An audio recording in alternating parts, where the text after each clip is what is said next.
Alhamdulillah wassalatu wassalamu ala Rasulillah wa ala alihi wa sahbihi wa mawalah wa la hawla wa la quwwata illa billahi wa ba'du. Alhamdulillah, segala puja dan puji hanya milik Allah subhanahu wa ta'ala. Salawat dan juga salam kita hadiahkan kepada Rasul kita Nabi besar Muhammad sallallahu alaihi wasallam. Malam ini insyaallah kita akan membahas tema nasihat 12 perkara tidak boleh dilakukan dalam berdoa. Ma'asyiral muslimin yang dimuliakan Allah subhanahu wa ta'ala, kita tahu bahwa doa adalah ibadah, dan doa memiliki keistimewaan khusus di hadapan Allah subhanahu wa ta'ala. Karena Nabi sallallahu alaihi wasallam mengatakan dalam sebuah hadis, laisa syai'un aqram 'ala Allahi minad du'a. Tidak ada sesuatu yang sangat mulia di sisi Allah Subhanahu wa taala melebihi sebuah doa. Karena hampir semua ibadah terkandung padanya doa. Sebutkan ibadah apa saja, pasti di dalamnya ada doa.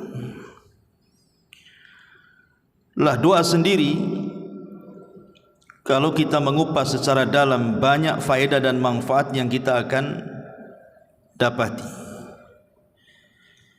Di antaranya sababun lidaf'i ghadabillahi azza wa jalla, menjadi sebab pencegat murkanya Allah subhanahu wa ta'ala. Karena Rasul mengatakan, man lam yas'alillaha yaghdab alaihi, siapa yang tidak minta kepada Allah maka Allah akan murka kepadanya. Bahkan doa juga sababun lidaf'il bala qabla wuku'ihi wa ba'da wuku'ihi. Doa ini menyebabkan seseorang tercegah dari bala, bencana, sebelum terjadinya bahkan setelah terjadinya. Dan itu disebutkan dalam sebuah hadis, Nabi sallallahu alaihi wasallam mengatakan, la yaruddul qadar illa du'a. Tidak ada yang bisa mencegah takdir kecuali doa. Artinya, kalau Allah subhanahu wa ta'ala takdirkan kemudian kita ini akan mendapatkan musibah, tetapi dengan adanya doa kita, terkadang musibah itu tidak jadi turun. Itu maknanya sababun lidaf'il bala qabla wuku'i, sebab di mana doa itu bisa mencegah adanya balas sebelum terjadinya, bahkan setelah terjadinya juga bisa diangkat. Kata Nabi sallallahu alaihi wasallam, inna du'a yanfa' mimma nazal wa mimma lam yanzil. Doa itu sangat bermanfaat, baik kepada bala yang sudah turun ataupun yang belum turun. Bahkan doa sendiri menjadikan kita dekat dengan Allah subhanahu wa ta'ala, dan itu berdasarkan hadis Nabi sallallahu alaihi wasallam, ana inda dhanni abdi bi wa ana ma'ahu idza da'ani. Saya berprasangka saya, atau prasangka saya, kata Allah, bersama hambaku, dan aku akan bersama dia selama dia berdoa kepadaku. Dan banyak sekali manfaat dan faedah doa ini. Yang ingin saya jelaskan malam ini adalah 12 perkara, termasuk al-i'tida fi du'a. Termasuk seseorang itu melakukan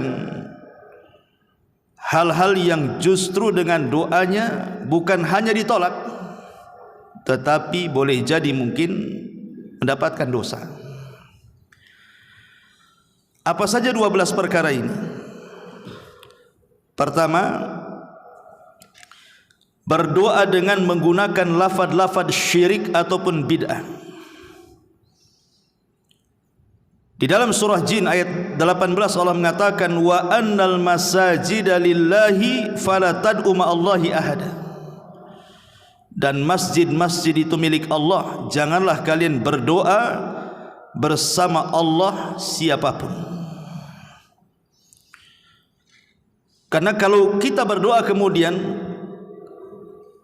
memasukkan selain daripada Allah dalam doa itu, selain doanya ditolak, ini kesyirikan, dosa besar. Seperti umpamanya menyebut wali-wali tertentu dan meminta kepada wali-wali tertentu, atau datang kepada orang-orang yang dianggap soleh yang sudah meninggal, kemudian kita datang ke kuburan mereka kemudian meminta-minta kepada mereka. Maka ini doa selain daripada ditolak bisa menjerumuskan kepada syirkul akbar, syirik besar. Kalau diyakini bahwa pengabulan doa itu datang dari orang yang dalam kuburan itu. Ini yang pertama.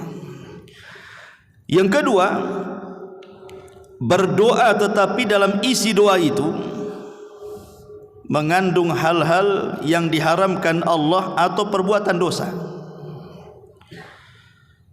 Seperti umpamanya seseorang masang togel judi gitu ya, sudah pasang, malamnya berdoa pula dia, ya Allah semoga jebol nih nomor ini ya. Atau dia mengatakan ya Allah berikan rizki, mudah-mudahan setelah saya pasang ini besok keluar. Enggak mungkin doa yang seperti ini. Ini hal-hal yang diharamkan Allah Azza wa Jalla. Judi itu haram. Atau seseorang hendak mencuri, dia berdoa ya Allah mudah-mudahan luluskanlah malam ini, sudah tak ada yang dimakan ini. Lah doa-doa seperti ini masuk dalam hadis Nabi sallallahu alaihi wasallam, la yazalu yustahabbu ya la yazalu yustajabu lil abdi ma lam yad'u bi ithmin aw qati'atir rahimin. Senantiasa akan dikabulkan permintaan seorang hamba selama dia tidak berdoa dalam perkara-perkara dosa ataupun perkara-perkara yang di dalamnya ada yang memutus silaturahim. Ma'asyiral muslimin yang muliakan Allah Azza wa Jalla. Kemudian yang ketiga, berdoa meminta kematian. Karena ada orang-orang yang mungkin sudah lelah hidup. Menurut dia lelah hidup karena faktor ekonomi, ataupun mungkin lebih daripada itu faktor kesehatan, sudah sakit lama sekali. Kemudian dia berdoa kepada Allah, lebih baik mati daripada hidup. Maka Nabi SAW melarang, tidak boleh berdoa meminta kematian. Kata Nabi SAW, la yatamannayanna ahadukumul maut li dhurrin nazala bihi. Tidak boleh bagi kalian berharap untuk cepat mati karena sebuah madarat yang menimpanya. Fa in kana la budda, kalaupun harus kemudian mendoakan kematian, falyakul, katakanlah Allahumma ahyini ma kanatil hayatu khairan li wa tawaffani in kanatil wafatu khairan li. Ya Allah, hidupkanlah atau sehatkanlah diriku jika kehidupan ini lebih baik bagiku, tapi kalau memang kematian lebih baik bagiku, maka buatlah kematian yang baik untukku. Kalau memang harus seperti itu karena sudah tidak tahan. Tetapi hukum asalnya tidak boleh seseorang itu berdoa meminta kematian. Kan Nabi SAW yang mengatakan, imma muhsinan fala'allahu yazdad khairan wa imma musian fala'allahu yasta'tib. Karena kata Nabi SAW, kenapa dilarang kita berdoa meminta kematian itu? Boleh jadi kata Rasul, seandainya kemudian dia mungkin dulunya kurang beramal, salatnya kurang, puasanya kurang, birrul walidainnya kurang.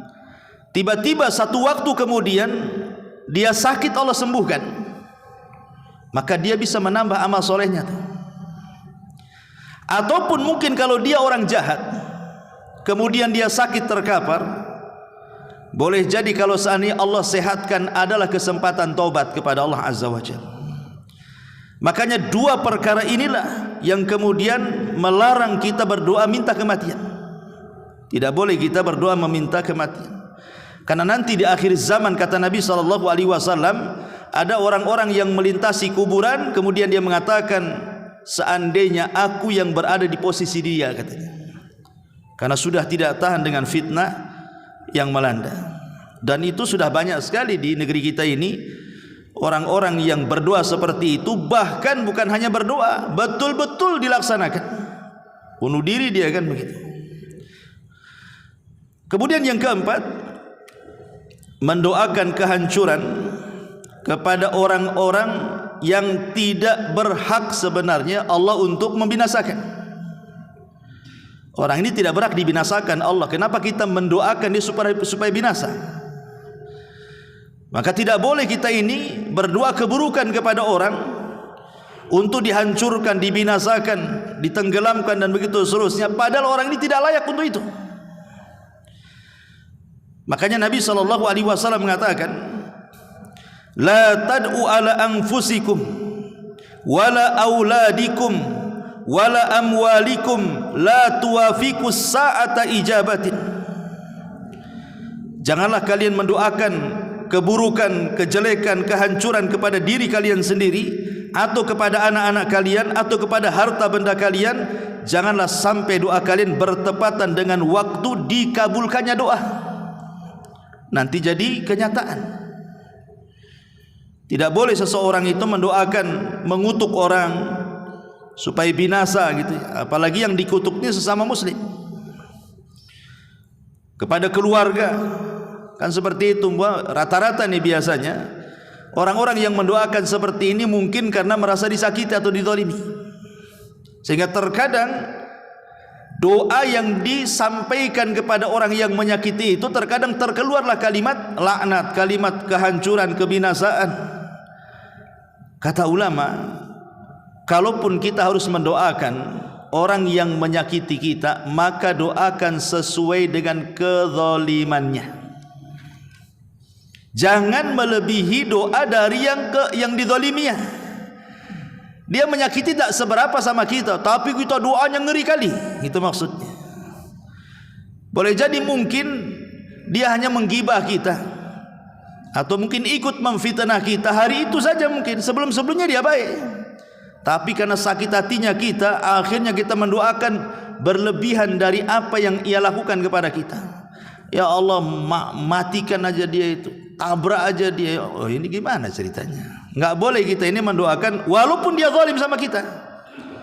Tapi kalaupun harus kemudian mendoakan keburukan kepada orang yang zalim, maka doakan sebatas kezalimannya saja. Kalau lebih, berarti tidak ada gunanya. Apa bedanya Anda dengan dia? Ma'asyiral muslimin yang dimuliakan Allah Subhanahu wa taala. Karena hukum menyakiti manusia dengan doa itu juga tidak boleh. Man adza musliman faqad adzani wa man adzani faqad adza Allah. Barang siapa yang menyakiti orang Islam, maka ia benar-benar menyakitiku, dan barang siapa menyakiti aku, maka ia benar-benar menyakiti Allah Subhanahu wa taala. Kemudian yang nomor 5, berdoa melampaui batas dengan doa yang terkadang tidak pantas diucapkan. Seperti apa doa-doa yang tidak pantas diucapkan itu? Seperti sesuatu yang Allah mustahil mengabulkannya. Ya Allah, kekalkan hidup saya seperti iblis. Mana bisa doa kayak gitu? Iblis saja yang kekal. Gak mungkin kita minta dikekalkan usia kita. Karena para nabi aja meninggal, orang-orang soleh aja meninggal, kita pula ingin seperti umurnya iblis. Dan gak mati-mati kan itu. Ataupun ya Allah jadikan aku malaikat, mana bisa? menjadi malaikat ini. Atau jadikan saya nabi. Nggak ada lagi nabi setelah Rasulullah SAW. Nah itu doa-doa kayak gini nih. Ini doa-doa yang tidak pantas. Karena bagaimanapun dia jungkir balik, nggak mungkin dikabulkan, mustahil. Makanya kenapa Allah Subhanahu wa taala mengatakan ud'u rabbakum tadarruan wa khufyatan innahu la yuhibbul mu'tadin. Berdoalah kepada Tuhanmu dengan rendah diri dan suara lembut, sesungguhnya Allah tidak suka orang-orang yang melampaui batas dalam doa. Makanya dalam sebuah hadis yang sahih yang diriwayatkan Imam Hakim dalam Mustadraknya, kata Nabi SAW, innahu sayakunu fi hadhil ummati qaumun ya'taduna fit tahuri wad du'ai. Akan muncul dari umatku, kata Rasul, sekelompok kaum yang mereka akan berlebih-lebihan dalam doa dan dalam bersuci. Maka tidak boleh melampau doa itu, melampaui dari sesuatu yang mustahil dikabulkan. Kemudian yang nomor 6, berdoa dengan membatasi orang-orang tertentu saja dan mengharamkan bagi yang lainnya. Dan ini diambil dari kisah Arab Badui yang masuk ke masjid di zaman Rasul kemudian kencing. Kemudian kan sahabat marah tuh, karena gimana pun kurang adab masa kencing dalam masjid. Tapi ketika kemudian memuncak kemarahan para sahabat, Nabi SAW meredakan kemarahan para sahabat dan mengatakan, tinggalkan dia, ini urusanku. Maka Nabi SAW pun cuman berdua antara Rasul dan orang yang kencing itu, dibiarkan sampai selesai kencing. Kemudian Rasul mendekat. Kemudian Nabi SAW membawakan timba dan mengatakan, ambillah air dan siramlah tempat kencing. Maka Arab Badui ini mengambil air, menyiramkan ke tempat kencingnya. Kemudian Rasul mengatakan, masjid ini untuk solat, untuk zikir, dan untuk baca Quran. Kemudian Rasul pun tersenyum dan menasihati dengan lembut. Rupanya nasihat Nabi SAW merasuk ke dada orang Arab Badui ini, dan dia melihat orang-orang yang memelotot padanya, para sahabat itu, dia tidak suka. Dari situlah terkeluar ucapan, Allahumma arhamni wa Muhammadan wa la tarham minhum ahada. Ya Allah, rahmati aku dan Muhammad saja, dan jangan kau rahmati mereka-mereka itu yang melotot sama aku, katanya. Kata Nabi SAW, ya fulan laqad hajjartaha an-nasin katsir. Wahai fulan, engkau telah menghalangi kebaikan kepada semua orang banyak. Masa engkau dan aku saja, katanya. Yang lain enggak boleh, ya kan? Itu tidak boleh kita membatasi doa itu, seolah-olah yang mendapatkan rahmat dia dan Muhammad saja, yang lain enggak, gitu kan. Lah ini namanya berdoa membatasi dengan orang-orang tertentu dari kebaikan, tidak boleh, ya. Ma'asyiral muslimin yang dimuliakan Allah Subhanahu wa taala. Ini yang nomor 6. Yang nomor 7, berdoa meminta disegerakan hukuman di dunia. Disebutkan dalam riwayat yang berasal dari Anas bin Malik radhiyallahu an. Jadi satu hari Rasul menjenguk seseorang dari kaum muslimin yang sakit parah sehingga sampai kurus kering. Jadi Nabi SAW bertanya kepada orang yang sakit, yang sudah parah kali, sudah kurus kali. Kata Rasul, apakah kamu sudah berdoa memohon sesuatu atau meminta sesuatu kepada Allah, wahai fulan? Maka ia menjawab, ya, aku telah mengatakannya. Ya Allah, apa yang telah engkau tentukan hukumanku di akhirat, segerakan saja untukku di dunia, katanya. Maksud dia itu, kalau memang engkau sudah menentukan aku akan diadab di neraka, enggak usahlah, di dunia saja, biar aku nanti ke akhirat itu udah bersih, gitu maksudnya. Tapi Nabi SAW mengatakan, ya fulan, jangan katakan seperti itu, engkau tidak akan kuat. Sebaiknya ucapkanlah, Rabbana atina fid dunya hasanah wa fil akhirati hasanah wa qina adzabannar. Ya Allah, berilah kami kebaikan di dunia, kebaikan di akhirat, dan jauhkan kami dari azab neraka. Maka Anas radhiyallahu anhu mengatakan, setelah beliau mendoakan kepada Allah, tiba-tiba orang yang sakit parah ini sembuh. Lihat, Nabi SAW melarang, tidak boleh kita mengatakan seperti itu. Walaupun kan sebenarnya secara lahiriah kan baik, gitu maksudnya. Jangan sampai dia pulang menghadap Allah itu dengan banyak dosa, akhirnya menyebabkan dia diazab. Maka dia mengatakan, ya Allah, kalau memang harus aku diazab di akhirat, segerakan aja di dunia. Tapi Rasul mengatakan, jangan mengatakan seperti itu. Engkau enggak akan kuat. Mana bisa kuat kamu? Kalau betul-betul Allah Subhanahu wa taala mengazab neraka dengan azaban neraka, diazab di dunia, enggak ada orang kuat. Nanti ketika engkau tidak kuat, akhirnya kemudian minta supaya azab itu dihilangkan. Nah, gimana nanti? Makanya tidak boleh berdoa meminta disegerakan hukuman di dunia. Ma'asyiral muslimin yang dimuliakan Allah Azza wa Jalla. Kemudian yang nomor 8, jangan berdoa yang terkesan main-main kepada Allah. Contoh pamannya dia mengatakan, Allahumma gfirli in syi'ta, ya Allah ampuni aku kalau kau mau. Kan main-main namanya. Masa minta ampun tidak yakin dengan Allah? Ya Allah ampuni aku jika kau mau, katanya. Kalau nggak mau gimana kan gitu ya kan? Ini kan main-main namanya. Makanya dalam hadis yang sahih dari Abu Hurairah radhiyallahu an, Rasul mengatakan, la yakul ahadukum, tidak boleh salah seorang di antara kalian mengatakan Allahumma gfirli in syi'ta, ya Allah kalau ampunilah aku jika kau mau. Allahumma arhamni in syi'ta, rahmati aku jika kau mau. Liya'zim al-mas'alata fa innallaha la muqriha lahu, hendaklah dia berazam kuat dengan doa karena Allah tidak bisa dipaksa siapapun. Maka tidak boleh seseorang mengatakan seperti itu. Ini namanya doa main-main namanya. Ngomong saja, ya Allah ampuni aku, titik sampai di sini. Ya Allah rahmati aku. Jangan bilang jangan kalau kau mau kan gitu ya. Ini enggak yakin orang ini, ragu-ragu, main-main namanya. Kemudian yang nomor 9, berdoa dengan cara mendetailkan permintaan. Didetail-detailkan permintaan.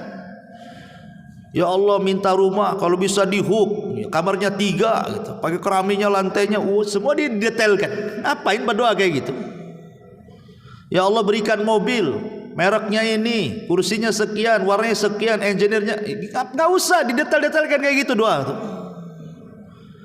Doa itu pakai bahasa jami'ul kalim. Kalau bisa singkat padat doa itu.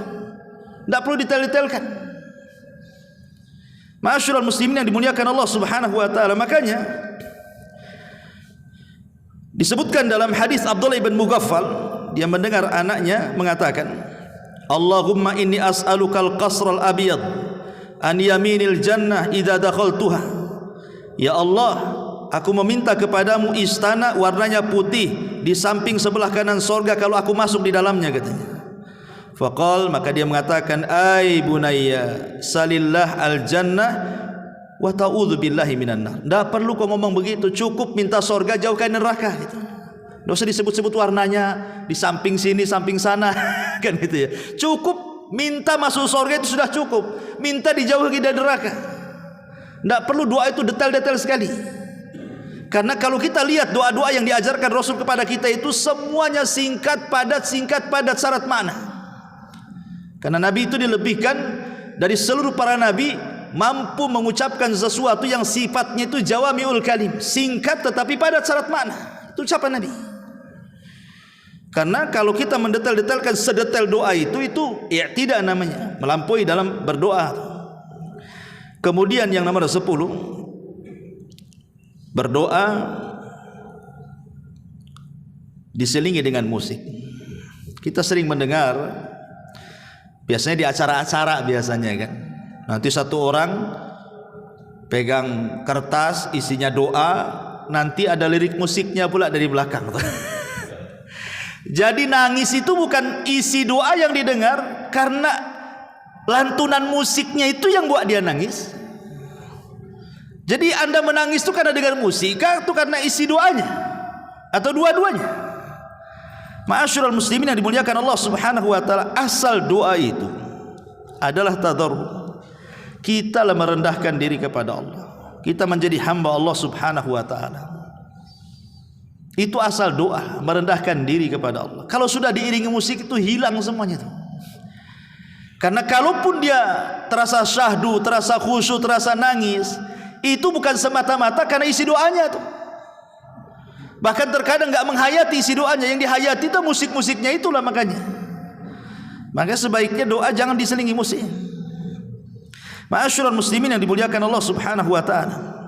Kemudian juga yang nomor 11, jangan berdoa dengan suara kencang. Dikeluarkan oleh Imam Ibnu Jarir Tabari dalam tafsirnya,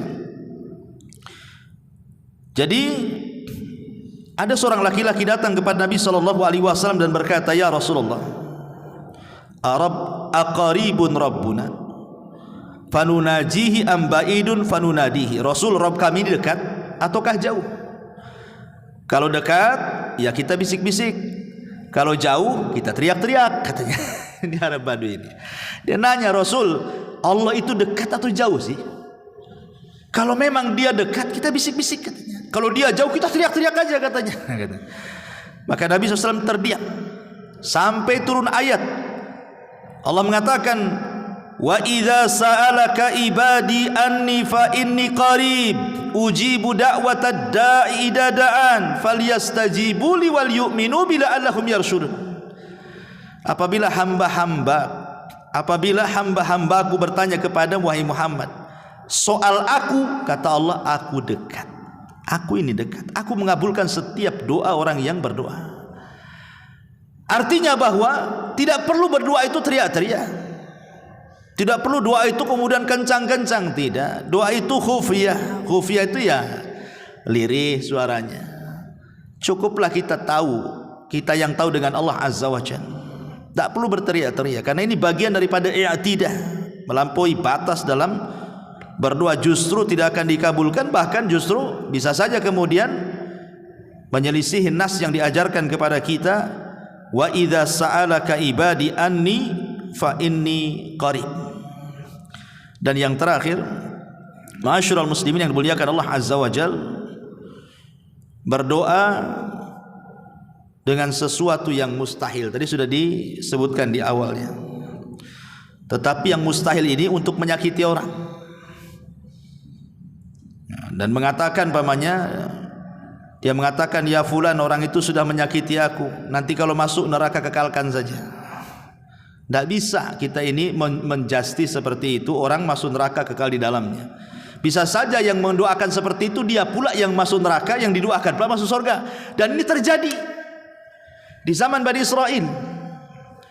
Ketika ada ahli maksiat bermaksiat, kemudian yang ahli ibadah ngamuk-ngamuk dan mengatakan, "Kalau engkau tidak bertobat, Allah tidak akan mengampuni dosamu dan pasti kau akan masuk neraka dan tidak akan keluar dari neraka," katanya. Kayak dia aja yang punya neraka. Akhirnya Allah wafatkan keduanya. Yang orang baik pula dimasukkan ke neraka, yang orang jahat yang didoakan pula dia masuk surga. Jadi terbalik jadinya kan. Kenapa? Karena dia merasa suci dirinya, orang lain merasa rendah. Nah, ini bahaya kalau kita merasa kita ini paling suci, tidak ada dosa, orang lain seolah-olah dosanya banyak gitu, sehingga dia merasa dia yang penghuni surga, dia penghuni neraka. Tidak bisa. Orang selama masih hidup ada kesempatan tobat. Maka jangan mendoakan seperti itu, karena selama orang hidup itu masih ada kesempatan tobatnya. Dan hidayah itu milik Allah. Bisa saja Allah Subhanahu wa taala menerima tobatnya. Inilah 12 perkara tidak boleh ada dalam doa. Ma'asyiral muslimin yang dimuliakan Allah Azza wa Jalla. Kemudian pembahasan yang kedua, agar doa terkabul, sertakan bacaan ini. Ada bacaan-bacaan atau zikir-zikir itu yang kalau kita selipkan dalam doa, ini luar biasa nih pengabulannya. Lebih cepat lagi pengabulannya. Jadi sebelum kita meminta ini kepada Allah Azza wa Jalla, cobalah selipkan zikir-zikir atau doa-doa ini supaya lebih mustajab dan lebih mujarab lagi doanya. Apa saja? Pertama, sertakan tasbih, kemudian tahmid, kemudian takbir.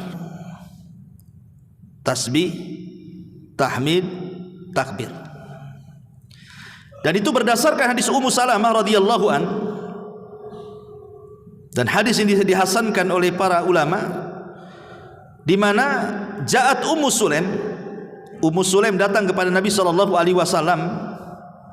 Faqalat, dan dia mengatakan, "Ya Rasulullah, alimni kalimatin ad'u bihinna fi salati." Rasul, bisa engkau ajarkan kepadaku beberapa kalimat yang aku bisa berdoa dengan kalimat-kalimat itu dalam salatku. Maksudnya dalam salat di sini setelah salat, bukan di dalam salatnya, setelah salat. Maka Nabi SAW mengatakan kepada Ummu Sulaim, "Sabbihillaha asyran wahmadihi asyran wa kabbirihi asyran, bertasbihlah 10 kali, bertahmidlah 10 kali, bertakbirlah 10 kali. Summa sali hajatik, setelah itu kau minta kebutuhanmu, hajatmu, terserah apa saja. Yaqul, maka dia mengatakan, na'am ya wahai Rasulullah, ya wahai Rasulullah. Maka kata para ulama, hadis ini menunjukkan bahwa orang yang sebelum berdoa dia membaca tasbih 10 kali, tahmid 10 kali, takbir 10 kali, maka itu penyebab tercepat dikabulkan doa. Karena dia memulai dengan tauhid, dengan pensucian kepada Allah Subhanahu wa taala, dan dengan pembesaran Allah Subhanahu wa taala. Tahmid, takbir, tasbih, ini kan bentuk tauhid, ya. Ini yang pertama. Yang kedua, selipkan juga doanya Nabi Yunus. Dan itu disebutkan dalam hadis yang disahihkan oleh Syekh Nasiruddin Al-Albani rahimahullahu taala. Kata Nabi sallallahu alaihi wasallam, da'watu dhinnuni idza da'a wa huwa fi batnil hut. Doanya Nabi Yunus ketika berdoa dan dia berada di perut ikan itu, la ilaha illa anta subhanaka inni kuntu minadh dhalimin. Kata Rasul, fa innahu lam yad'u biha rajulun muslim fi syai'in qad illa stajaballahu lahu. Tidaklah seorang muslim meninggalkan doa ini setelahnya meminta sesuatu kepada Allah, dipastikan Allah kabulkan semua permintaannya. Maka kalau berdoa jangan langsung minta, baca doa ini, la ilaha illa anta subhanaka inni kuntu minadh dhalimin. Kenapa coba doa Nabi Yunus kalau kita selipkan dalam doa kita ini menjadikan doa kita mustajab? Karena di sini ada 3 perkara. Pertama, tauhid, la ilaha illa anta. Kemudian yang kedua, tanzihullah, pembersihan Allah dari semua sifat-sifat yang kurang bagi Allah. Subhanak, tasbih, pembersihan, ya. Kemudian al-i'tiraf bi dzambi, ada pengakuan dosa. Inni kuntu minadh dhalimin. La ilaha illa anta, tidak ada sembahan yang berhak disembah kecuali engkau. Subhanaka, maha suci engkau. Inni kuntu minadh dhalimin, aku mengakui aku ini termasuk orang yang zalim ya Rabb. Menunjukkan kerendahan diri kita di hadapan Allah. 3 perkara ini menjadikan kenapa setiap kita doa, kalau kita selipi doanya Yunus itu mustajab tuh. Ini yang kedua. Yang ketiga, biasakan sebelum berdoa itu memuja dan muji Allah dengan menyebut nama-namanya. Apalagi kalau nama-nama itu berkaitan dengan Ismul A'zam, nama Allah yang agung, lebih mustajab lagi. Dan itu disebutkan dalam hadis Anas ibn Malik radhiyallahu an dari Nabi sallallahu alaihi wasallam. Kata Anas, kuntu ma'a Rasulillah sallallahu alaihi wasallam jalisan. Aku waktu duduk bersama Rasulullah, kata Anas, tiba-tiba mendengar rajulun qaimun yusalli, ada orang laki-laki yang sedang salat di masjid itu. Falamma raka'a wa sajada wa tashahhada da'a, ketika dia sudah ruku, ketika dia sudah sujud, kemudian dia tasyahud, dan sebelum salam dia pun berdoa, Allahumma inni as'aluka bi anna lakal hamda la ilaha illa antal mannan badi'us samawati wal ardi ya dzal jalali wal ikram ya hayyu ya qayyum inni as'aluka. Dia berdoa seperti ini. Faqala an-nabiy sallallahu alaihi wasallam, tiba-tiba Rasul mengatakan kepada para sahabat yang ada di situ, tadruna bimada, kalian tahu dia sedang berdoa dengan apa? Qalu, para sahabat mengatakan, Allah wa Rasul alam, Allah dan Rasul yang tahu. Kata Rasul, walladzi nafsi biyadihi laqad da'allaha bismihil azim alladzi idza du'iya bihi ajab. Sungguh orang itu sedang berdoa dengan nama Allah yang agung, yang kalau kita sebut dalam doa pasti dikabulkan. Apa ismi agung di sini? Ya Hayyu Ya Qayyum, itu maksudnya. Inilah Ismul A'zam. Sebagian para ulama, Ismul A'zam dalam asma dan sifat 99 nama Allah itu adalah kalimat Ya Hayyu Ya Qayyum. Ya, setiap doa masukkan di kalimatnya Hayyu Ya Qayyum. Ini Ismul A'zam. Nah, selipkan juga. Nah, kemudian kalau kita mau menambah dengan nama-nama Allah yang lainnya, maka sesuaikan nama itu disebut dengan permintaan kita. Kalau kita minta rizki, ya perbanyak Ya Razak. Kalau kita minta ampun, ya perbanyak Ya Ghafar.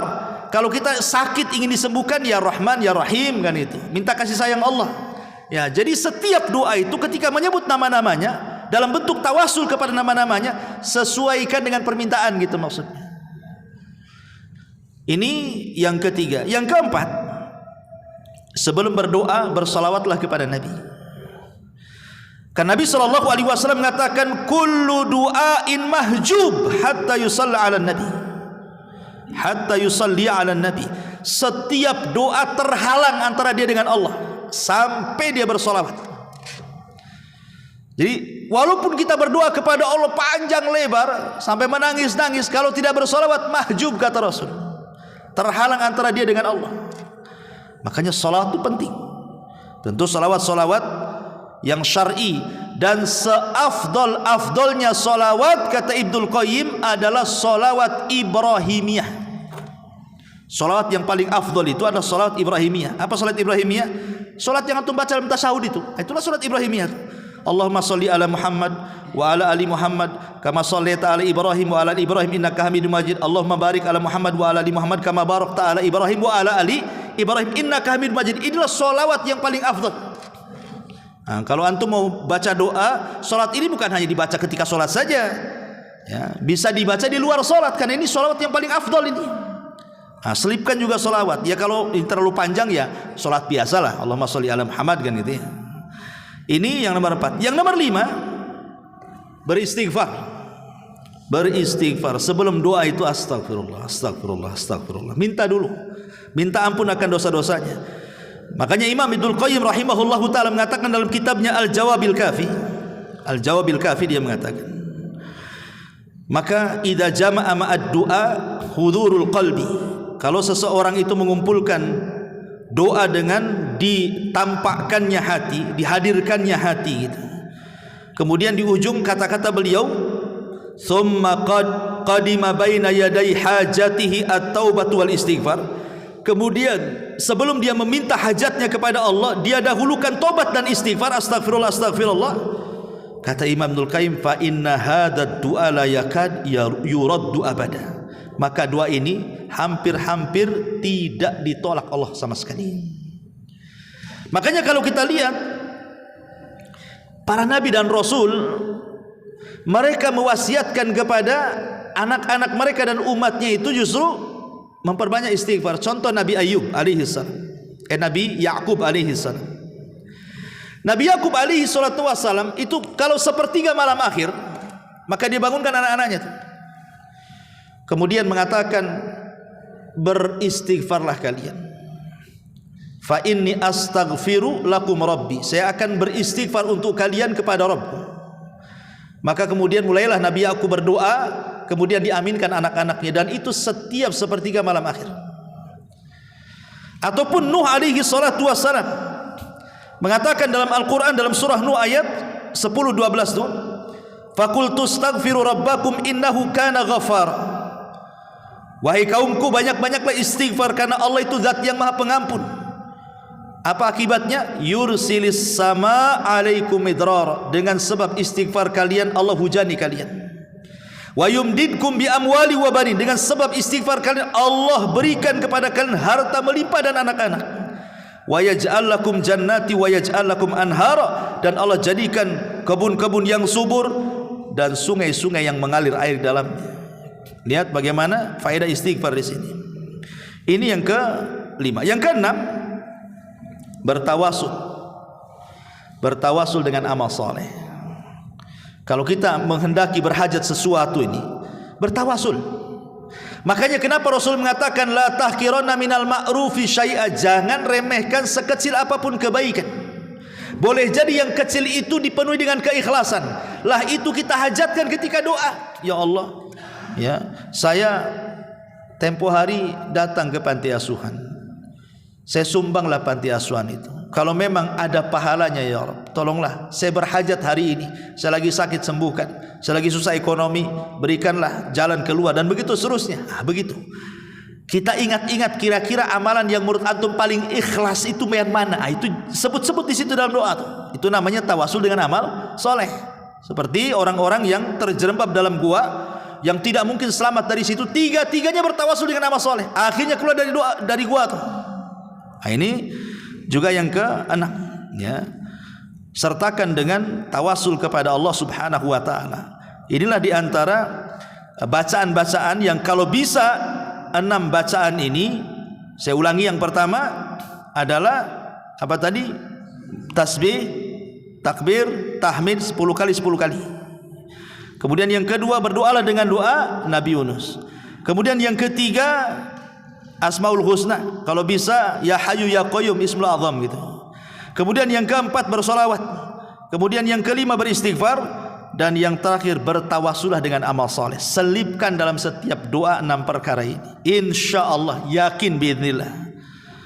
Ya, Ustadz, saya sudah mencoba dengan 6 perkara ini, tapi kok enggak nampak nih pengabulannya nih. Jangan Ustadz nih main-main aja nih ngasih resep ini katanya kan. Ma'asyiral muslimin yang dimuliakan Allah Azza wa Jalla, ingat sebuah hadis dari Abi Sa'id Al-Khudri radhiyallahu anhu. Kata Nabi sallallahu alaihi wasallam, "Ma min muslim yad'u laisa bi itsmin wala qati'atir rahimin illa a'tahu Allahu ihda thalath. Imma an yu'ajjal lahu da'watuhu wa imma an yu'ajjila lahu da'watuhu wa imma an yudakhkhiraha lahu fil akhirati wa imma an yadfa'a anhu minas su' mithlaha."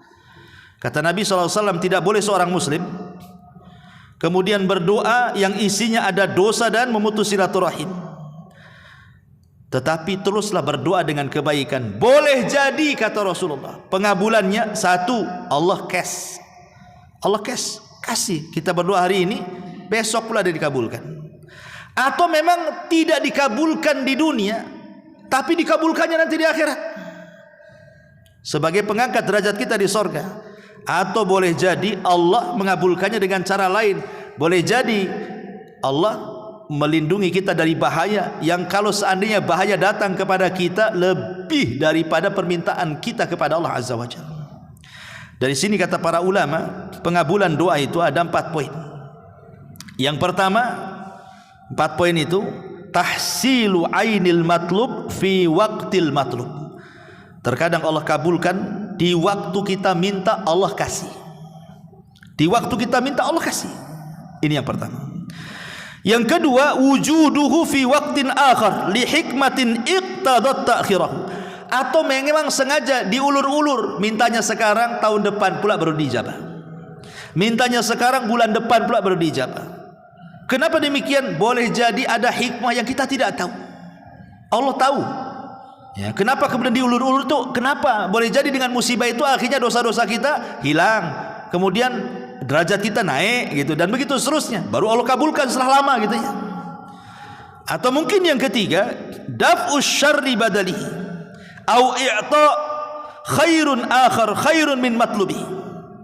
Ataupun mencegah keburukan sebagai bentuk daripada pengganti permintaannya. Jadi dia minta lain, dikabulkannya yang lain. Minta rumah tetapi oleh Allah dihindarkan dari tabrakan. Itu maksudnya.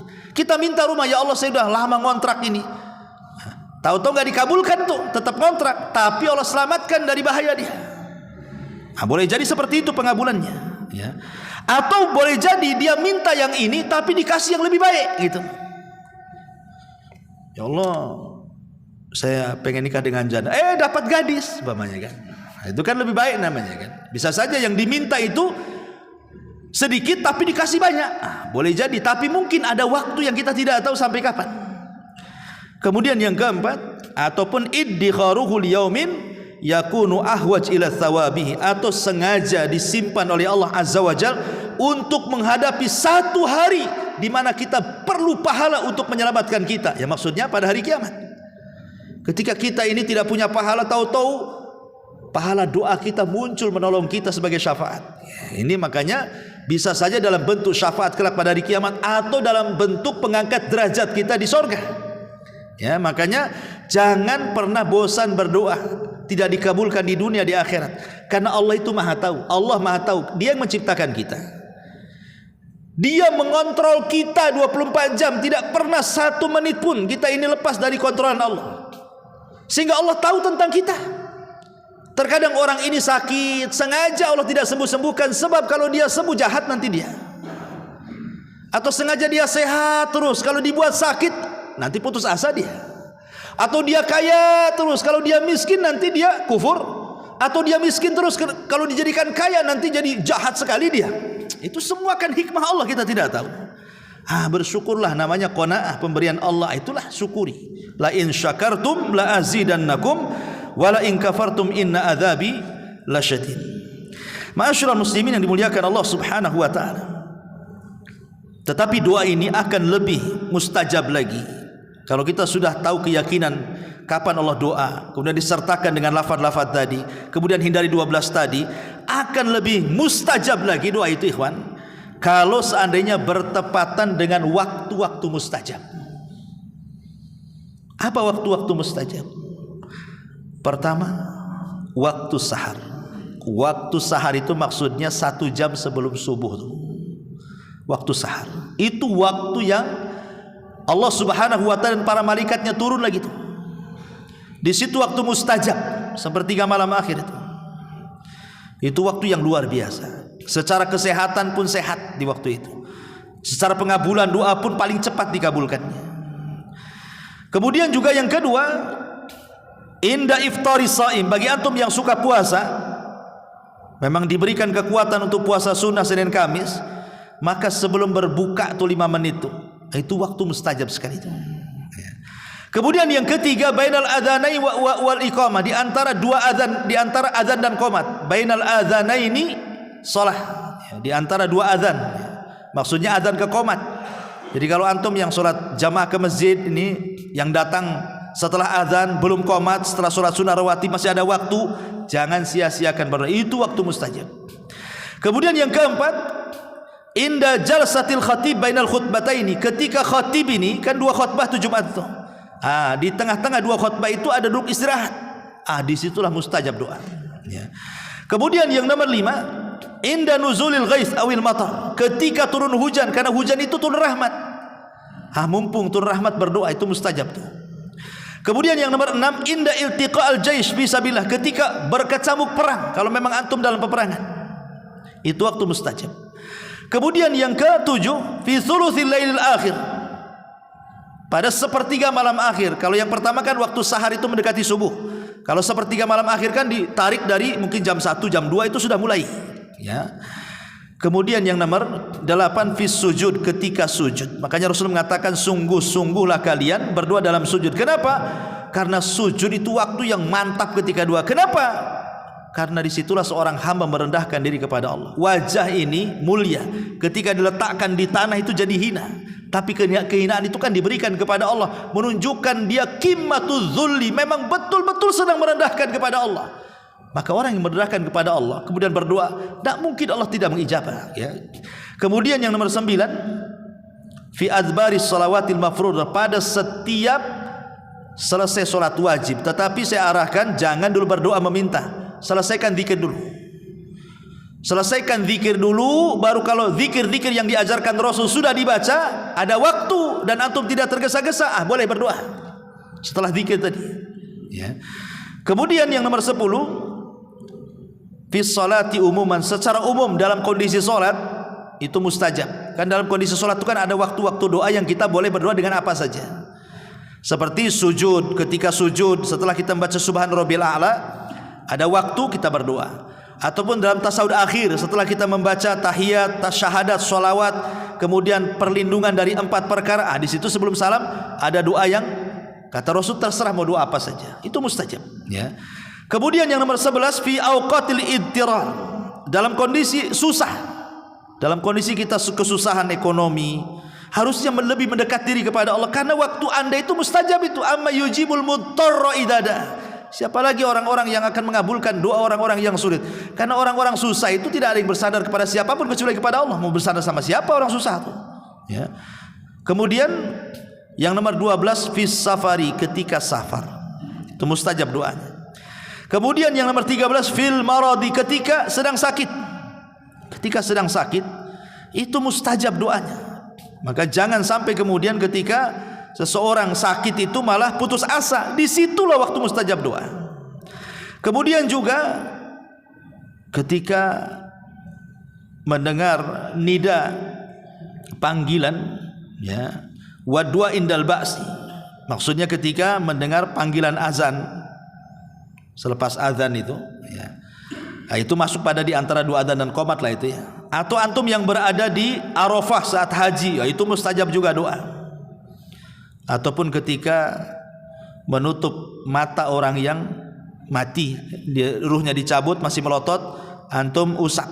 Nah, disitulah kan ada malaikat masalahnya. Berdoa kepada Allah Azza wa Jalla. Ya. Termasuk juga di malam Lailatul Qadar dan juga di hari Jumat setelah asar sampai maghrib. Nah, itu waktu-waktu yang sangat mustajab ya. Ma'asyiral muslimin yang dimuliakan Allah Azza wa Jalla. Tapi kata para ulama, dari semua adab-adab doa itu, di sana ada namanya syurut doa. Ini yang lebih antum harus perhatikan lagi. Kalau sudah syarat ini yang paling inti dalam doa. Namanya syurut doa. Jangan pernah ditinggalkan. Yang pertama ikhlas. Berdoalah dengan ikhlas kepada Allah Azza wa Jalla.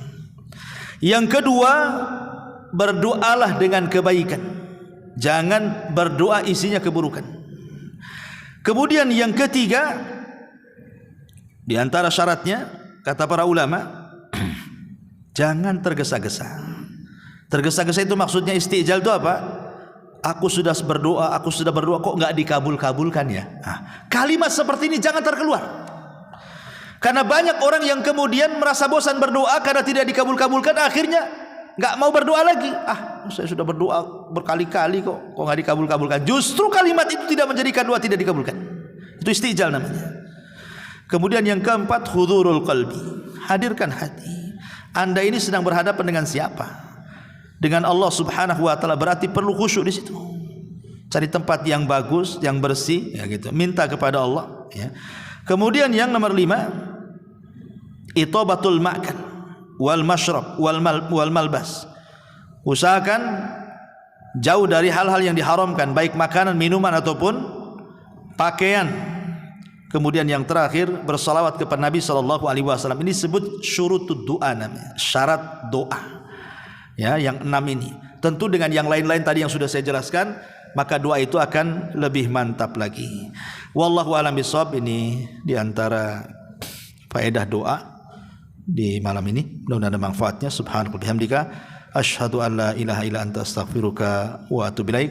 Allahu ta'ala. Assalamualaikum warahmatullahi wabarakatuh.